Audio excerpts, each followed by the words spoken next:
করব।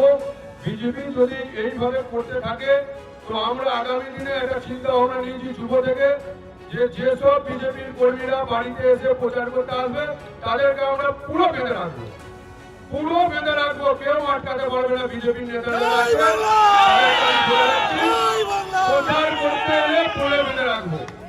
প্রথম কথা হবে যে ভাঙতা 2021 সালে দিয়েছিলে সেইটা আগে পরিপূরক হোক, তারপরে যাদের বৈধ ভোটের নাম বাদ গেছে বাদকে ডেকে নিয়ে এসে এখানে ভোটারের নাম তোল, তারপরে তোরা এখানে প্রচারে আসবে। প্রত্যেকটা যুব সভাপতিকে বলবো যে বিজেপির লোককে ধরবে আর পিটবে, ধরবে আর পিটবে, ধরবে আর পিটবে। আমি আমার বক্তব্য। নমস্কার বন্ধুরা, শুনলেন তো তৃণমূল যুবনেতার হুঙ্কার, হুমকি, কি বক্তব্য? বিজেপির কর্মী, নেতা, সমর্থকরা প্রচার করতে পারবেন না। যদি প্রচার করে ধরে বেঁধে রেখে দেওয়া হবে ঘরের ভেতরে, নয়তো পোল বা পোস্টে বেঁধে মারধর করতে হবে, প্রহার করতে হবে, ল্যাম্পপোস্টে বেঁধে। আমি গভীর উদ্বেগ নিয়ে আপনাদের সামনে এসেছি। এটা একটা ইনসিডেন্স না, একটা ঘটনা না, বারবার দেখছি। এমনকি বড় বড় নেতারা বলছেন সার প্রক্রিয়ার রেজাল্টের জন্য বিজেপি নেতা কর্মীদের বাড়ি ঘেরাও করুন। একটি ভয়ঙ্কর হুমকি। এই সমাজে বাংলার এক ভয়ঙ্কর ত্রাসের মানসিকতায় ভুগছে একটি পার্টির লোকজন।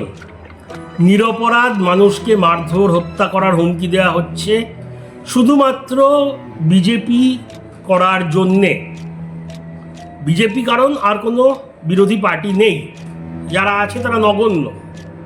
তবে যেখানে শক্তিশালী, যেমন ভাঙড়ে আইএসএফ, প্রতিনিয়ত হুমকি, মারধর, বোমাবাজি, মানে বিরোধী থাকা যাবে না।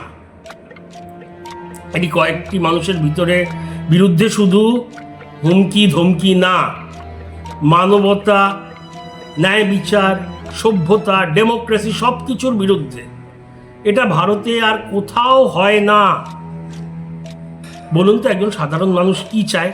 শান্তিতে বাঁচবে, নিজের কাজকর্ম করবে, তার যদি রাজনীতিতে আগ্রহ থাকে, ইন্টারেস্ট থাকে, নিজের পছন্দের পার্টিকে সমর্থন করবে, তার হয়ে প্রচার করবে। সে কি কোনো অপরাধী? সে কারো শত্রু? সে কারো ক্ষতি করছে?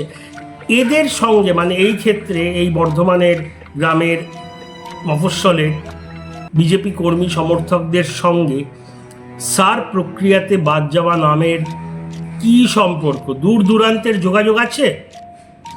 সে তো আমার আপনার মতোই সাধারণ।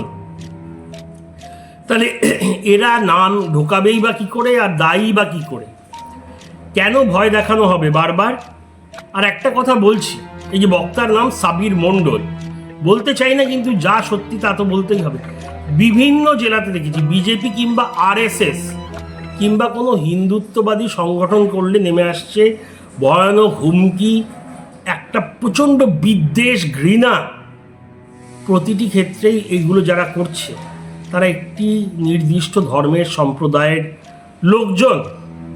বীরভূমে 2 সপ্তাহ আগে দেখেছি কাজল শেখের এলাকাতে একটি নিরীহ লোককে শুধু আরএসএস করার জন্যে গণধোলাই, গণপ্রহারের হুমকি দেওয়া হলো, ভয় দেখানো হলো এবং সবার সামনে ক্ষমা চাওয়ানো হলো। কি দোষ? সে আরএসএস করে। আরএসএস তো আবার কোনো রাজনৈতিক দলও না, মানে কোনো হিন্দুত্ববাদী বা হিন্দুদের সংগঠন করা যাবে না কিছু কিছু এলাকায়, মেজরিটির ওপর, এলাকায় মেজরিটির ওপর বলে। যখন কাজল শেখের কাছে এই কথাটি তোলা হয়, উনি পুরোপুরি এড়িয়ে যান। হ্যাঁ, জানি না, আচ্ছা করে থাকলে ভুল হয়েছে ইত্যাদি কথা বলে পাশ কাটিয়ে যায়। এক ঘটনা হয়েছিল দক্ষিণ 24 পরগনাতে, বাঁকুড়াতে ঘর জ্বালিয়ে দেওয়া হয়েছিল, এবং এখন বর্ধমানে। বারবার এই এক জিনিস, এবং প্রতিবার একটি নির্দিষ্ট সম্প্রদায়ের লোকজন থাকে। এতটা বিদ্বেষ কেন হিন্দুত্ববাদী সংগঠনগুলোর বিরুদ্ধে? তারা কি কাউকে মারছে? কোনো ধর্মের বিরুদ্ধে কথা বলছে? তারা কি বলছে? অনুপ্রবেশকারী মুসলমান আর থাকবে না এসআইআরে। এটা কি অপরাধ বলা? এ দেশের মুসলমানদের বিষয়ে একটা খারাপ কথা কি এরা বলেছে? তাহলে এত বিদ্বেষ, এত ঘৃণা কেন?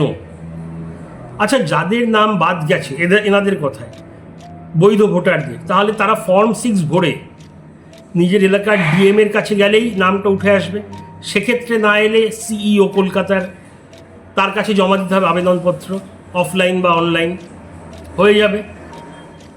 প্রচুর ভুলভাল নাম বাদ গেছে, আস্তে আস্তে ঢোকানো হচ্ছে। এটা কি বিজেপির সমর্থকরা করেছে? নাম তো আপলোড করেছে এইআরও বিএলওদের সঙ্গে। তারা পশ্চিমবঙ্গ সরকারের কর্মচারী।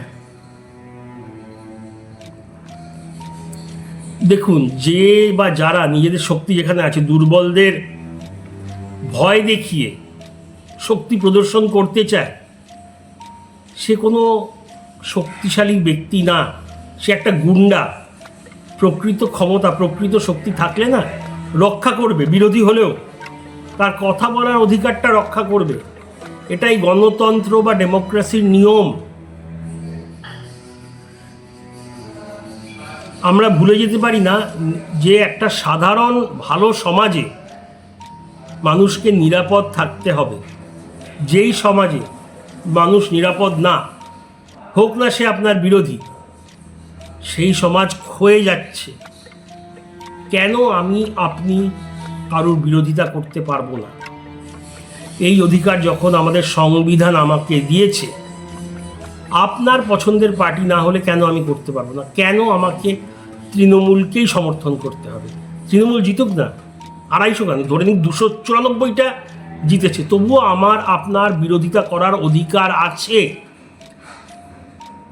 একদিকে 1 কোটি লোক, উল্টো দিকে 10 জন লোক থাকলেও তাদের বিরোধিতা করার অধিকার আছে। আপনি গায়ের জোরে মারধরের হুমকি দিয়ে এটা করতে পারেন না। ভয় দেখিয়ে না সম্মান, ভালোবাসা পাওয়া যায় না। ভয় দেখিয়ে ক্ষমতায় থাকা যায়, তবে চিরদিন না। এই ক্ষমতা ক্ষণস্থায়ী, সেটা একটু বেশি দিন হতে পারে, 10 বছর 15 বছর হতে পারে, 20 বছরও হতে পারে, কিন্তু চলে যাবে। মানুষের হৃদয় জয় করা যায় না, মানুষের ভোট পাওয়া যায় না, সমর্থন পাওয়া যায় না। আর মনে রাখবেন, এই যে ক্ষমতা চিরস্থায়ী না, ক্ষমতা চলে যাবে। আপনি থাকবেন, আমি থাকবো, যাদের ভয় দেখাচ্ছেন তারাও থাকবে। আর সেই ভয়ের যে আগুন জ্বালাচ্ছেন, সেই আগুন কিন্তু আপনার ঘরেও গিয়ে পৌঁছাবে। তখন সেই আগুন সহ্য করতে পারবেন তো? নিতে পারবেন তো? মানুষগুলো কিন্তু ভুলে যাবে না যে অত্যাচার করছেন, যে ভয়ের আবহ তৈরি করছেন, যে বেঁধে রাখবো, ভোট দেওয়া যাবে না, বিজেপি করা যাবে না, শুধু আমার পার্টি করতে হবে। রোজ দেখছি, এখানে একটি ঘটনা তুললাম, আপনি রোজ যে কোনো চ্যানেল, এমনকি তৃণমূলপন্থী চ্যানেল চালালেও দেখতে পাবেন। কারণ এত বড় হচ্ছে ঘটনাগুলো, এই হুমকি ধমকি। তারপরে ভোটের পরে দেখে নেব, ডিজে বাজাবো, চলে যাবে ক্ষমতা। তারপরে এই মানুষগুলো কিন্তু ভুলবে না, এদের আত্মীয় স্বজন কেউ ভুলবে না। আর সাধারণ মানুষও দেখছে, তাদেরও রাগ ক্ষোভ পুঞ্জীভূত হচ্ছে। এখন ভয়ের চোটে চুপচাপ আছে, আপনাদের সমর্থনও করছে বোধহয় পাবলিকলি, কিন্তু যখন চলে যাবে তখন যেই আগুন লাগাচ্ছেন, সেই আগুন নিজের ওপর আসলে নিতে পারবেন তো? আমি এই বলে শেষ করব যে পুলিশ প্রশাসন তো দেখছে, প্রতিটি চ্যানেলে এইসব দেখানো হচ্ছে। তারা রাজধর্ম পালন করুক, মানুষের রক্ষা করুক, যারা দোষী তাদের শাস্তি দেওয়ার চেষ্টা করুক, শাস্তি না দিতে পারলেও তাদের থামাক এইসব করা থেকে। এটাই অনুরোধ। আপনাদের মতামত প্লিজ জানাবেন। জয় হিন্দ, থ্যাংক ইউ।